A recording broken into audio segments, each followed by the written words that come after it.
గాజు తీసేస్తుంది, 2 గాజులు తీసేస్తుంది, 3 గాజులు, ఎన్ని గాజులు మొత్తం 6 గాజులు ఉన్నాయనుకోండి, 5 గాజులు తీసేసిన సౌండ్ వస్తానే ఉంది.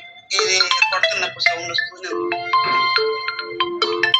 లాస్ట్కి ఒక్క గాజు ఉన్నప్పుడు మాత్రం అప్పుడు సౌండ్ రాదు, మెల్లగా దంచి కడిగి వండి పెట్టింది.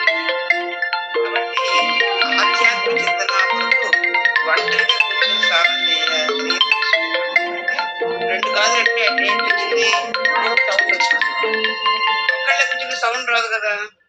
అట్లానే ఆధ్యాత్మిక చింతన చేసేటప్పుడు మీ యొక్క ఎటువంటి అంతరాయం కలగకుండా సాఫీగా మీ యొక్క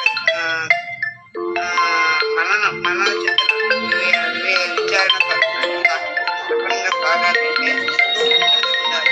ఇద్దరు ఉన్నారంటే సాధన గుర్తుపడుద్ది. ఎందుకంటే వాడు మాట చెప్తారు, మీరు మాట చెప్తారు, లేదా ఇంకోటి ఇంకో మాట అంటాడు. లేదా మాట్లాడకపోయినా సరే ఏంది వీడు మాట్లాడలేదు, ఏదో ఒకటి అంటా ఉంటాడు, వాడు ఏదో అంటలేదు వీడు అని ఏదో విధంగా మీ యొక్క సాధన ఇష్టమైపోయింది.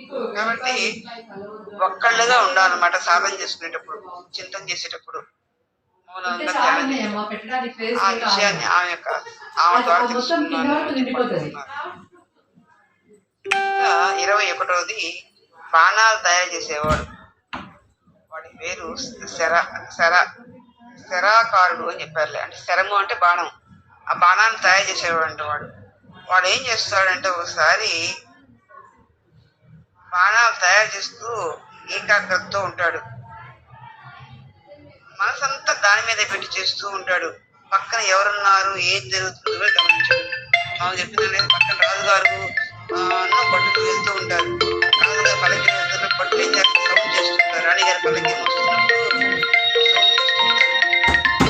సౌండ్ చేస్తుంటారు. శక్తి రావడం కోసం కావచ్చు, సిగ్నల్ కావచ్చు, ఏదైనా